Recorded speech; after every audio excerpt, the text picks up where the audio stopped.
You are listening to the Football Diehards podcast with your hosts, Justin Lonero and Bob Harris, sponsored by DraftKings. Sign up now using promo code Diehards, DIEHARDS. Make a first-time $5 deposit, and you'll receive a free $3 ticket. Hello and welcome to the Football Diehards podcast. I'm your host, Justin Lonero, on Twitter at Justin Lonero, along with my co-host, Bob Harris, at Football Diehard on Twitter. Producer Kyle Dvorchak is on the line at FF Kyle the Kid. Gentlemen, it's good to be on with you two tonight. Mr. Harris, what is going on? Howdy, kids. I'm excited for a nice show. Adam Levitan's on, and I'm excited to meet him. It's somebody I have not met before. Kyle, what's shaking?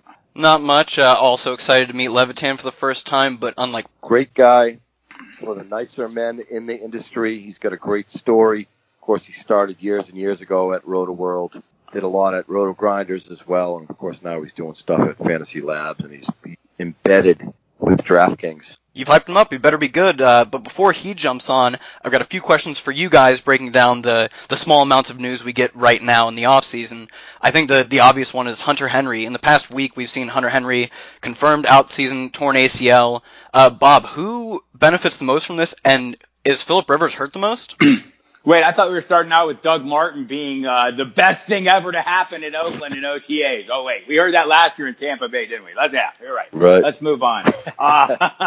Pay that no mind. Hunter Henry, you hate to see these injuries happen. It's such a horrible thing, but they do happen every year. And the earlier, from our perspective, the better, if they're going to happen. Gives the Chargers time to make the necessary adjustments. I'm guessing they're not going to go in with the season with Virgil Green as their top receiving weapon at tight end. There'll be some options there. Maybe Antonio Gates is one of them. Julius Thomas is a possibility, too, from what I understand.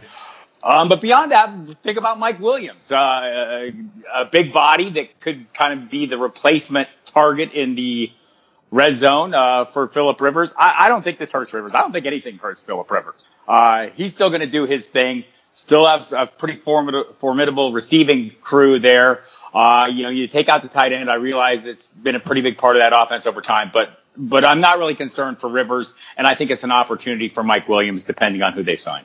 I tend to agree, Bob. I mean, when we look back in a few years at what Antonio Gates did for this Chargers offense, he's just one of these men that have been staples of the NFL, and obviously we talk about rapport, and he had that with Phillip Rivers. You remove him, and I think a lot of pressure was going to be on Hunter Henry. He was push comes to shove, 40, 50 catch guy that I saw. A lot of people have him as a top 7 fantasy tight end.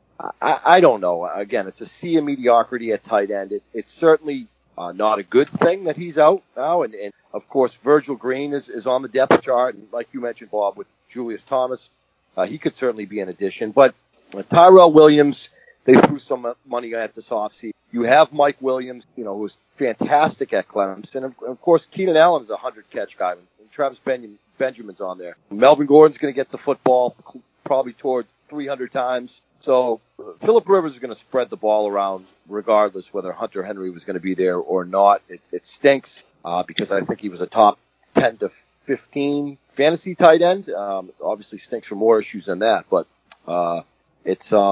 he'll probably bounce back for next season. But nothing more than a 50, 60 catch guy tops in my eyes. Moving on, Andrew Luck. Pictures floating around Twitter show him being jacked and wearing a helmet, both very good signs. The bad news, has yet to throw a football, the thing that really matters for his position. Bob, is he sliding farther and farther every day, or are you still buying at his price? You know my line. I want to be the fantasy fireman. I want to run into the burning building of value. I want to drag that body out. At some point, the price, the discount is so steep, you're going, it's worth a shot, right? In best ball, where you see him going right now is, you could make worse gambles. I think the question for us, he's going about 130 almost in recent MFL 10s.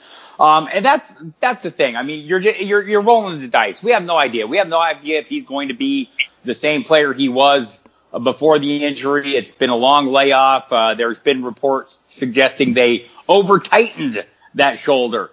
And maybe that's going to be a problem with his motion going forward. We just don't know. So it's a total gamble, much like it was this time last year. And it's one I'll take at the right price. But if you draft him now in best balls, that pretty much ensures you're going 3 deep at a onesie position. With that being said, where are you taking T.Y. Hilton? Because if Andrew Luck doesn't come back, we might see a lot more of what we saw last year. If he does come back, though, he's got wide receiver 1 potential. So where does that leave you? I think you have to put T.Y. Hilton in the top 15 at wide receiver, and I would lump him in with the Doug Baldwins and the D's, probably right around Stephon Diggs and Allen Robinson. But there's a wide range of outcomes that I think can happen. I just mentioned Antonio Gates with Rivers, and I think that Luck had that with T.Y. Hilton. 57 receptions last year and 91 in 2016. It was the first season he hasn't had 1,000 yards since 2012. So I am not keen on T.Y. Hilton. I think we know what he's capable of doing, but without Andrew Luck being healthy, I think that's huge. Jacoby Brissett was on his back a ton last year. It's not good. So there are other wide receivers that I will be drafting in front of T.Y. Hilton, and I think Larry Fitzgerald, Adam Thielen, Doug Baldwin, and Stephon Diggs and Allen Robinson are probably guys in that range where I'm more comfortable taking than T.Y. Hilton. Sure, but if he drops, I think one thing that you can hang your hat on is Jacoby Brissett came in cold last year and did a credible job given the circumstances. Maybe with an entire offseason, a little bit of preseason, and all this, if need be. I'm a little less worried about that this year. But to me, the discount isn't steep enough yet. But if it goes steeper, I'll be interested. Agreed. Do you think this Andrew Luck situation is not good at all? No, we're at the same. We're no different spot than we were this time last year. And if we start training camp without Andrew Luck again, we're all going to be freaking out because that's the timeline they set. We're not freaking out, just moving the hell on. And waiting to see what happens, and maybe he's a waiver wire pickup. Again, the thing that worries me is he going to be the same guy that we saw, and was it that great? Was it so great before the injury that he was the next best thing since sliced bread? There's a number of arguments there, and more conservative players will want to definitely take a wait-and-see approach. I'm slightly invested in best ball right now just because the price is right, and again, it's forced me to go 3 deep at the onesie position when I do. Good points all around. Justin, quickly, Brandon Marshall signing to the Seattle Seahawks, does it actually matter for fantasy, or is it just more of a damper on my Tyler Lockett best ball shares? Well, like what Bob was saying before the show, there's targets to go around. Jimmy Graham is out of the equation. Brandon Marshall's 34 years old. Vintage Brandon Marshall played in Chicago, and he had one good year in New York, 2015. He's capable of 100 receptions, but I think those days are over. And like Bob was saying before the show, outside of Doug Baldwin, I do not have a lot of interest in this crowd, aside from Tyler Lockett. We know what Lockett is. Paul Richardson's out. I think he warrants a late round draft pick because of what he's done historically. But he's 34 years old. I think Russell Wilson's going to sling it. But I'm not. Let's say I'm cautiously optimistic of a 34-year-old Brandon Marshall at this point. Hope he adds what Jimmy Graham added in terms of red zone weaponry. I'm more enthused for Russell Wilson in this regard. And if somebody else wants to draft Brandon Marshall, I'll let them be the hero if he comes up big. Well said. And joining us now is Adam Levitan. We have Adam Levitan on the line tonight at Adam Levitan on Twitter. Of course, Adam is one of the best guys in the industry, in my opinion. Long, roots at Roto World, Fantasy Labs. He's embedded with DraftKings. DraftKings is a sponsor of this podcast. Mr. Levitan, how you doing tonight? Hey, I'm doing great. Thanks for having me. Hey, Adam, thanks for coming on. I'm a big fan of your work. Have not met you yet, and glad to get this chance to do that. And before we jump into this year's stuff, I wanted to ask you about something that I've been interested in since I got in this business in 1993, and you kind of covered this in the Fantasy Football U book that Roto World put out last year. And it's about the beat writers. And I guess, one of the things that I've always felt is, understanding what everybody is selling. And remember Peter King wrote once, someone asked him, do writers root for teams? And no, we root for our stories, the narratives we spin out. And that's something you see more with beat writers, maybe something we've even forced as fantasy owners, taking them from straight reporting to more forcing them into speculation and whatnot. How do you, what's part of the evaluation process for you? Is it just something you learn over time, or, you build up an understanding of what everyone's doing, or are there some quick shortcuts that maybe our listeners could benefit from? Yeah, it's a great point because if you just blindly go off of what beat writers say, all the beat writers, you can find yourself in trouble because a lot of them, A, don't know what they're talking about, quite frankly, and B, some of them, like you said, have certain agendas about certain guys or just regurgitate whatever some coach tells them or what some GM tells them. There are certain beat writers that you get to know if you do it long enough, you follow it close enough that you know their word is reliable. So like, first one that comes to mind would be like Mike Reese covers the Patriots for ESPN. Like when he says something, it almost certainly means something. Adam Schefter at a national level, if he says, that coach really likes this guy, it's not just blowing smoke. The coach really likes a certain guy. So, I try to stick to hard news when I'm really looking for stuff on Twitter, when I'm reading articles in newspapers. I really look for hard news. This guy got reps with the first team at practice. This guy got the first 5 goal line carries in the walkthrough. That kind of hard news kind of stuff. I try to stay away from stuff like Devontae Parker is just tearing up OTAs. Oh man, I'm so excited for him this year. Or Doug Martin today. Yeah, exactly. So yeah, I think if you do it for a while, you kind of get to know what to read into and what not to. And there's certainly a big edge in that because there's a lot of sites out there that are just kind of putting out there whatever they see, and a lot of people latch onto that. It's interesting. You mentioned Mike Reese. I played high school. We played for the same high school baseball coach. Oh, wow. Adam, you recently interviewed Condia in Hoops 2410 on the DFS Edge. What did you learn from them? What was it like talking some fantasy daily legends? Before you start, Adam, I just got to say, listeners, if you haven't heard these podcasts yet, go listen to them because it definitely takes you into a world that's more than just fantasy football, more than just DFS. And I think both of those interviews were definitely deeper than just those subjects. Go ahead, Adam.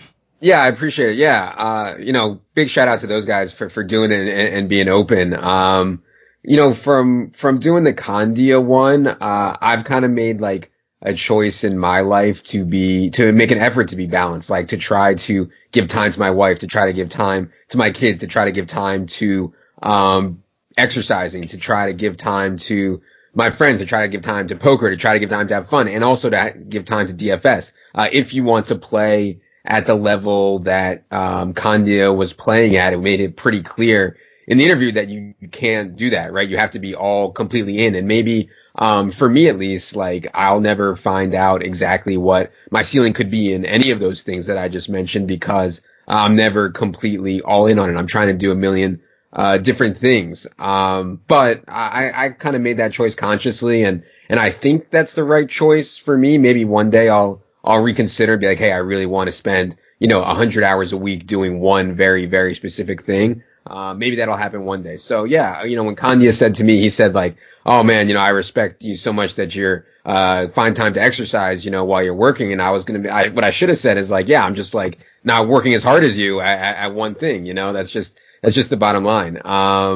For the Hoop thing, yeah, I mean, Hoop like me has, kids and he has a wife and he's trying to, play very high stakes and he's trying to spend a lot of time with his kids and just trying to use, kind of gambling and DFS and whatever else to create time, to create freedom with time. I mean, that's basically it. When you have a 9-to-5 job or like most jobs, an 8-to-7 job or something like that, there's just not enough time in the day. So I think more than anything else, trying to get money and find edges as fast as you can just to gain yourself financial freedom and freedom to kind of do things that are more important to you, I think makes a lot of sense.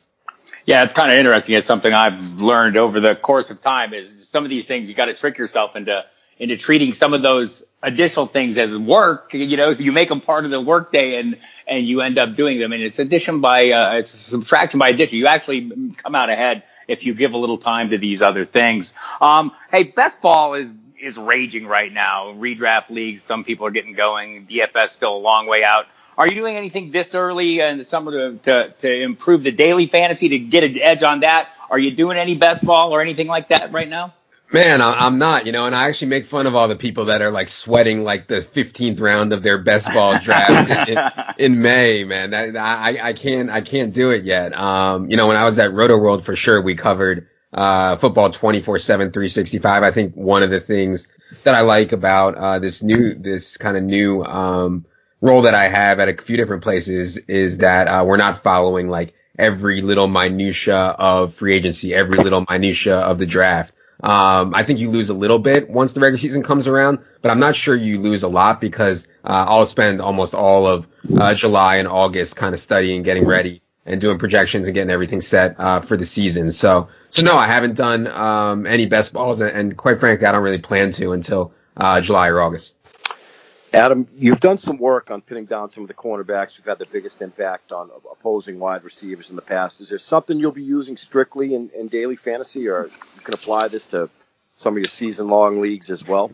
Yeah, I think there's something to be said for difficult cornerback schedules in season long. I remember last year, Des Bryant had one of the most difficult, like an absurdly difficult cornerback schedule. If you looked at it, we knew who he'd be shadowed by all season. It was absolutely brutal. And I think, yeah, Des has certainly lost a step, and Dallas took some regression back to the mean last year, but yeah, Des had a really rough go. So yeah, I think in extreme cases, in outlier cases, you can use stuff like that. But it's more for me to figure out when people say, this wide receiver is gonna be shadowed by this cornerback this week, we can't play him, and I'm like, well, maybe we can. Like Tremaine Johnson or Jason McCourty or Morris Claiborne or guys like that. When they shadow. It should not scare us. In fact, if that's going to depress ownership or if people are going to shy away from them, I think we should be even more on the wide receivers that they're covering. Yeah, are you looking to run into those situations? I mean, do you see those as opportunities to be contrarian in your DFS lineups when people do? We're like a school of fish. You throw a lure in the water and we're all heading for it. And it's the same way. We run away from stuff. Are you finding advantages in that in your daily game?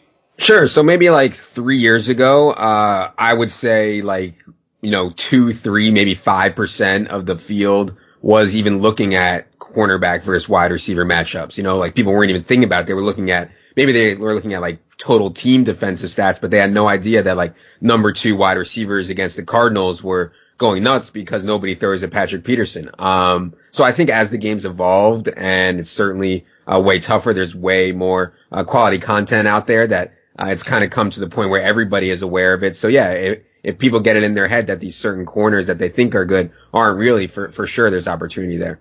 I love that you bring up the 3 years ago people weren't thinking about this, because I was barely getting into this about 2 or 3 years ago, just started playing, for any real stakes in this past year. What is something in the next, say 2 to 3 years you think you'll look back and say, why weren't we all looking at this? Or something that you think you can use as an edge right now that maybe will go away later because everyone will realize, this thing actually matters. Man, it's tough. Everybody's on top. I feel like air yards was a really good in terms of predictive stats. There's so many stats out there that people put out that I think to affect me in my everyday life. So sorry about that. No worries.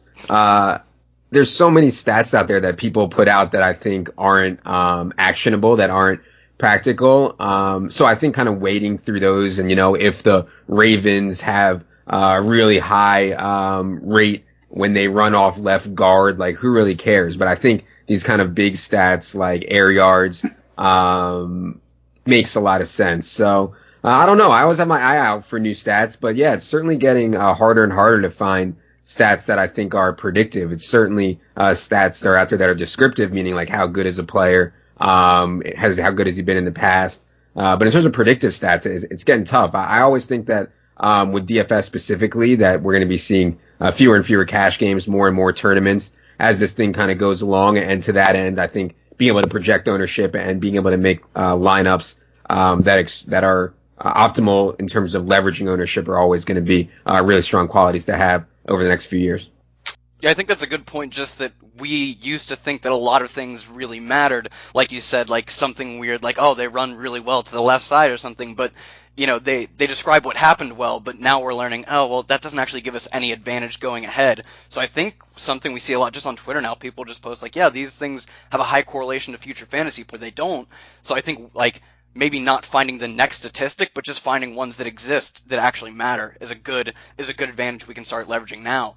What is one thing, I guess, in the same vein that you used to do that you don't do anymore? That like you used to think, oh, this thing matters. This is what I'm going to use in fantasy or in DFS, and now you're like, no, this doesn't matter. Yeah, I don't want to say it doesn't matter, but I think projecting touchdowns is a kind of a dangerous path to go down because it's so I don't want to say random because certainly some guys are better at scoring touchdowns. Certainly some guys get better opportunities, but man, like the difference between a pass interference happening in the end zone or not, or a guy falling down at the 1 yard line or not, makes or breaks LeGarrette Blount's week. And if you understand like the variance in that, then you can certainly capitalize on it. But in terms of like, looking at touchdowns and touchdown rates, it's really hard unless you have a huge sample. And the problem with the NFL is that there really are no huge samples. And by the time you do get a huge sample, a lot of these guys are hurt or aren't anywhere near the level that the sample was at. So, I think people maybe are looking at touchdowns way too hard, certainly on DraftKings where full PPR and bonus for yardage. I mean, I think people are looking at touchdowns way too hard. What are you up to currently, Mr. Levitan? I mean, I know you have your hands and everything, but mostly, what do you got going on right now? Well, to be honest, you guys are going to laugh. To be honest, I'm spending a lot of time on WNBA right now. It's definitely my most profitable sport, and I actually enjoy it. If you find information in WNBA, we know we talk about information and beat writer stuff. If you find information in WNBA, you're most likely to be one of the only ones that has that information, and obviously you're going to be rewarded if you're putting work in. There's no content really out there. There's not anything like that because the slates are so small and kind of the GPPs are so small. So I'm working on WNBA. I have a couple tennis bets coming up. I'm playing Empire Maker in a tennis bet out in Vegas. In July, I'm playing Brandon Adams in a tennis bet, who's very good. He has to beat me 6-0, 6-0 to win the bet. So I feel okay about that one.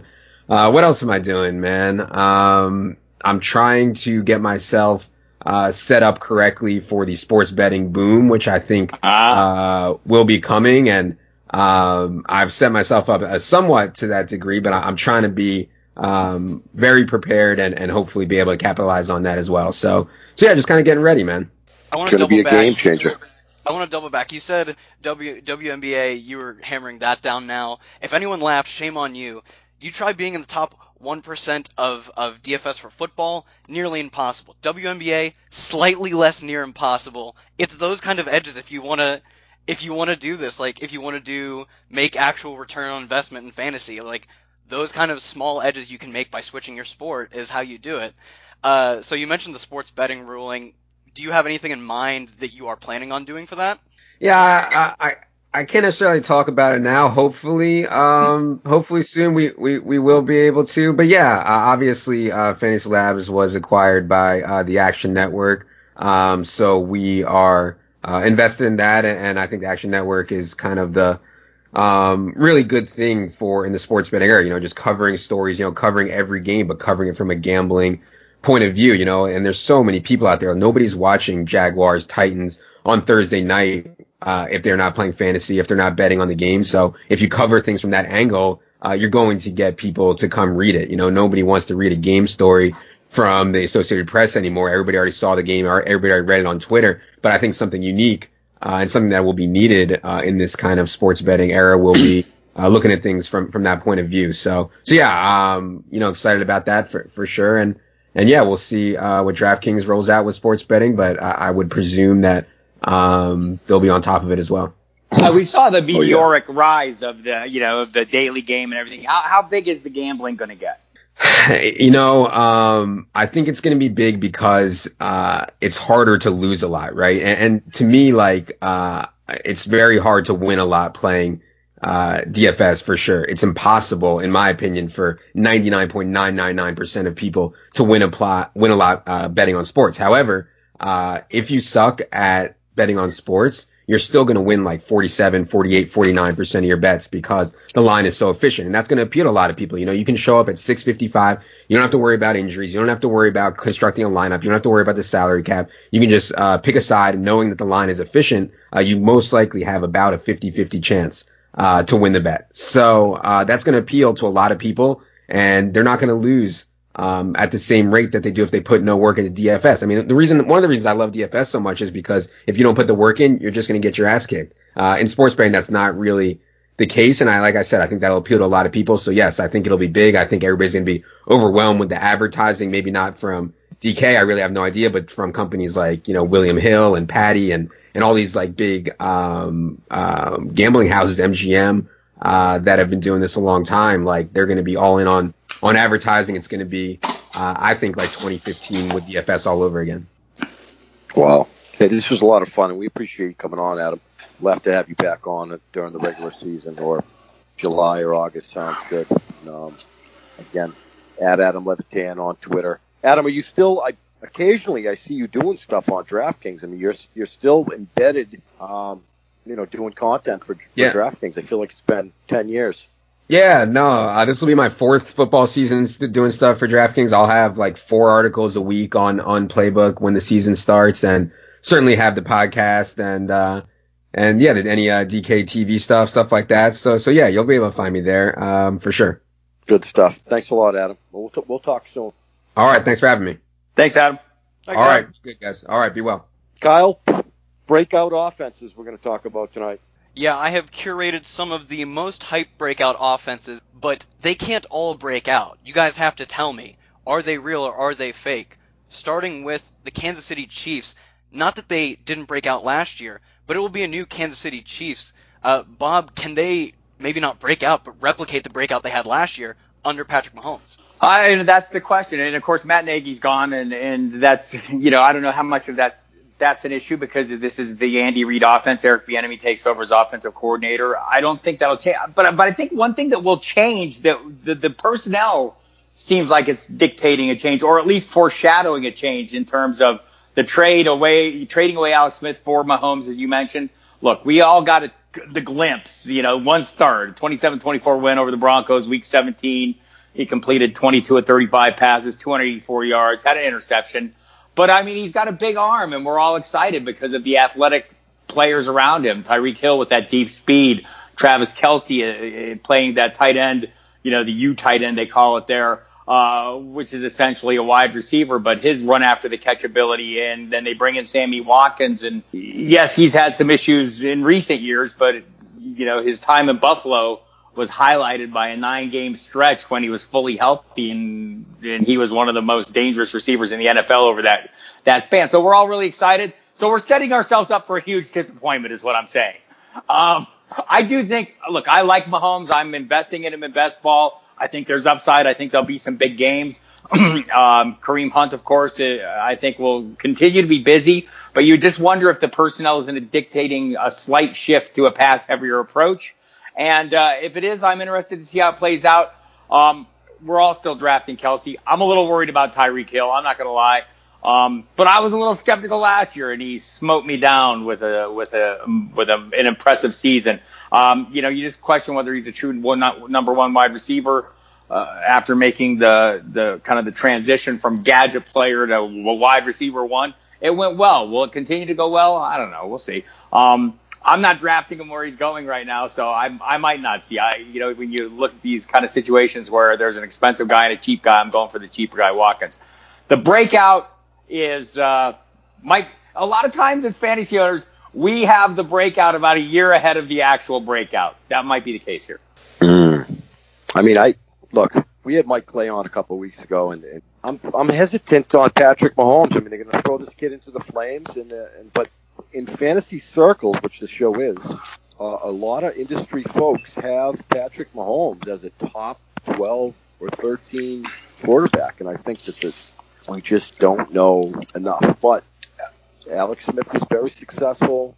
Again, the addition of Sammy Watkins should surely help. I'd love to see him thrive. I think Buffalo was not the right location, although he did have quite a few touchdowns as a Ram last season. The pieces are in play. They have a running game with Kareem Hunt. I think Spencer Ware will be in the equation. Of course, you have a top 3 tight end in Travis Kelce. You mentioned Tyreek Hill, Bob, and I'm another guy that I'm kind of hesitant on. I don't know that he can replicate what he did last season. So it'll be interesting, but as we've mentioned, a quarterback is a position in fantasy land that I think we're not drafting them early because there's a lot of parity And I think that can be said for 20 to 25, almost 25 quarterbacks, and you certainly stream them week to week. I think that's a good place to leave that. I think another team that everyone says is bound to come back to the efficiency they had in years prior and have the volume to be a breakout offense, Tennessee, led by Marcus Mariota. His touchdown rate in 2015, 5.1%, 2016, 5.8%, and then 2017, 2.9%. Horrible and borderline unusable for fantasy. Bob, are we going to see Marcus Mariota of the past 2 years before 2017? And are we going to get rid of the exotic smash mouth offense? Or are we falling a little short of expectations again? Are we a year early again? Yeah, there wasn't much exotic, and it was not great smash mouth. Actually, they started out fast. I'll give them their credit. The smash mouth part always did. Look, Matt LaFleur is the new offensive coordinator. He comes on board after stints with working alongside Sean McVay as the coordinator, but not the play caller with the Rams. Prior to that, he'd worked with Kyle Shanahan in Washington and McVay. So we're going to see a more innovative offense, and maybe an offense that's better suited to taking advantage of, or maybe more willing, maybe not better suited, but maybe more willing to take advantage. And I guess we look at the leap that Jared Goff made when that coaching staff came in, and we're hoping a small piece of that is something LaFleur brings with him to Nashville. And it's possible. We've seen what he is and what he's capable of. Maybe Corey Davis coming into the mix, assuming he's healthy and gets in, the full amount of time. Rashard Matthews, still an overlooked producer, still an effective weapon, and a guy that Marcus Mariota has a connection with. Let's not forget that. Some of these quarterbacks throw to the guys they trust. Delaney Walker is still that as well. Yeah. Taywan Taylor maybe comes on a little bit. We'll see. Kind of a guy that was of some interest as a rookie coming in and needed some time to develop. But either way, the hope is there. Dion Lewis and Derrick Henry split in the backfield. Not exactly what fantasy owners wanted to see, but doesn't mean we won't get value out of either of them. I'd lean towards Lewis being cheaper right now. But I do think that a scheme change brings some hope, and we're hoping that LaFleur is as sharp as some of the guys he's worked with, and those guys, again, being Shanahan and McVay. I don't know, piggyback on that real quick. I think that we're seeing offenses evolve, and, Matt LaFleur is coming in. We saw what he did with Jared Goff, which was incredible. They went from an awful offense to arguably the best offense in the NFL last season. We saw enough of Marcus Mariota at Oregon, but on the surface, Marcus Mariota at 6'4", he has poise, which we like. I think when I talk about offenses evolving, the Dinkin and Duncan is only going so far in the NFL, and I think that the playbook's going to be opened up a little bit. And you're going to see guys like even Tajay Sharp. The hope is that Corey Davis is healthy, and Rashard Matthews is solid, especially in fantasy circles at a good cost. And you have a top 5 or 6 tight end in Delaney Walker. So I was extremely high on Marcus Mariota this time last offseason. I can see him push for 25 to 30 touchdowns, and I really feel safe about him. And of course, he had an injury. But I think with Marcus Mariota, a differentiator is his legs and the ability to run, too. So I'm firmly putting Marcus Mariota as a top 20 fantasy quarterback, given that LaFleur is there. And also the addition of Dion Lewis, who's a game changer. So I think Derrick Henry's going to get close to 200 carries. There'll be balance, and every offense in the NFL yearns for that. So it's going to be a good football team. I had them at 10 wins last season. They came up short. But Team Marcus Mariota right here. Bob, last year Mitchell Trubisky was in one of the worst situations for a rookie quarterback, with a offensive coordinator who didn't seem to want to let him do anything other than manage their losses to low blowouts. His offensive weapons outside of the running backs were very poor. Now they've added Allen Robinson. They've added players in the draft. They've got new tight ends. Is this enough weapons plus Trubisky's talent to make this one of the breakout offenses? Well, look, this is we call it the optimism. I call it the optimism of the unknown. We don't know how bad they're going to suck yet because it can't possibly be as bad as last year. John Fox and his Jurassic offense is gone. And we come in with the Kansas City Chiefs offense, essentially, with Matt Nagy moving in. We mentioned earlier. And Trey Burton, they bring in from Philadelphia to handle that Travis Kelce role, that U tight end. They have a nice little gadget player in Tariq Cohen. They have a solid ball carrier in Jordan Howard. Look, the weapons are already there. Taylor Gabriel, too. Don't overlook him, a guy that can maybe open things up for his teammates a little bit. And, I'm not banking on Kevin White turning into something, but he's still around. And so we'll see. I just think, we're all hoping for, and hope is cheap, so we should indulge ourselves this time of year because it might not pan out. But we're all looking for these, Shanahan-type and McVay-type offense-changing coaches to come in, and the hope is that Nagy is one of those guys. And if he is, Trubisky is the guy who's going to benefit. He's a very mobile quarterback. I think they'll let him run a little more, and I'm interested. I think some of his best games last year came when they mixed in more play action and a little bit of read option, and allowed him to spread out the defenses. And so they've got more speed at receiver. I think that's going to be very helpful this year. So I think they're the fantasy darlings because we've seen this movie before in San Francisco and in Los Angeles, where you take out the stodgy old, offenses and bring in some innovative offensive minds, and you get some return, and that's what the Bears are hoping for, and fantasy owners are latching onto that. I tend to agree. I think, again, the sample on Trubisky is small. We all saw Mike Mayock's jaw drop when they moved up to get him after throwing a bunch of money at Mike Glennon. But look, the pieces are there. Jordan Howard is going to get the football over 250. He'll have 250 carries. You know what Tariq Cohen's role is because of the inefficiency in the passing game for Jordan Howard. So Cohen will be a 50-catch guy out of the backfield. He has a role carved out. We grab a young Allen Robinson who saw have 15 touchdowns. Those 15 touchdowns with Blake Bortles in Jacksonville. And he's very young, so there's some polish to Robinson. He could certainly get rid of some of the drops that he had. You have a bona fide wide receiver one in Allen Robinson. You mentioned Taylor Gabriel, and Anthony Miller could be the best rookie wide receiver, gentlemen, out of this class. And I have to giggle when we mention Kevin White because we don't know who Kevin White is. But the addition of Trey Burton coming from Philadelphia, like you said, he could play the Travis Kelce role. I have Burton at tight end, I want to say 11 or 12 at this point. So on paper, it's a good looking offense. We know the Bears are going to be down quite a bit. I think Trubisky's solid, and I'm mostly gravitating to all these surrounding pieces. Bob, last team, the Cleveland Browns.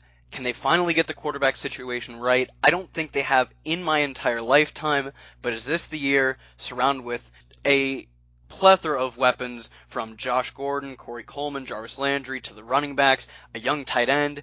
They have everything in place to make it work. Will it finally happen? No, it's not going to happen. Look, I mean, I think they're going to take a step forward because they can't take a step backwards. There's no room to go. They're against the wall. I like the change of play callers to Todd Haley. I like the pass-heavy attack. Do they have the right quarterbacks? Look, I think Tyrod Taylor could be serviceable. We'll see what Baker Mayfield turns into. I mean, I love him. He was a great college player. So was Tim Couch. So I mean, look, I want the best. Cleveland fans deserve it. But am I betting my fantasy fortune on any of this happening in the immediate future? No. That's fair enough. We talked about Baker Mayfield a couple weeks ago, and he's going to be the future. But Hugh Jackson said, look, Tyrod Taylor is the starter week one. We know what Tyrod Taylor is at this point. He's a 15 to 20 touchdown quarterback. He's going to run for close to 500 yards, and he's safe. He's not going to make a lot of stupid mistakes. But again, we talk about the Bears. I'm gravitating to the offense surrounding them. We talked about this Browns offense a couple weeks ago. You have Carlos Hyde, who was a top to 10 fantasy running back last year with the 49ers. They steal Nick Chubb. He'll have a role. We know what Duke Johnson is. He can push for 60 to 70 receptions every season. He's one of the top PPR running backs in terms of, that's his role. Every team yearns for a Duke Johnson. In the receiving game, Josh Gordon's ceiling has proven to be just about as high as anybody. We don't know who Corey Coleman is a highly regarded player coming out of college. We don't know who Corey Coleman is. And David Njoku, well, first of all, they throw a ton of money at Jarvis. We know who Jarvis Landry is. He's an 80 to 90 reception guy, not a high yardage player, although he had his highest touchdown output last season. So the weapons are there, and I mentioned David Njoku. the freakishly talented tight end. So the talent is there for the Cleveland Browns. Are they a 10-win team? Probably not. But in fantasy circles, there's going to be pieces week to week, particularly in DFS, that we're going to want some of these pieces. Right. Also, Antonio Callaway. Before we get out of here, Bob, I think I know one of these already, but give me your realest and fakest of these 4 teams, and then Justin. I'll go with the Chiefs being the realest of these 4 teams. And your fakest is the Browns? Yes. No, they're the realest too. They're exactly who we think they are. But yes. Justin, floor is yours. Look, the FC West, there's a ton of parity. It's going to be a pain in the ass to differentiate those teams. I think the Bears improve, but I do like the Tennessee Titans. So I'm going to go with the Tennessee Titans. That is a spectacular division, and the Cleveland Browns are going to be the Cleveland Browns. So as optimistic as I am about the pieces on offense, it's going to be the Cleveland Browns. But I certainly like the Titans in this new direction they're heading offensively. And that is going to bring us to a close. Thanks for listening. Make sure you subscribe, you like, or do whatever the kids do these days with podcasts.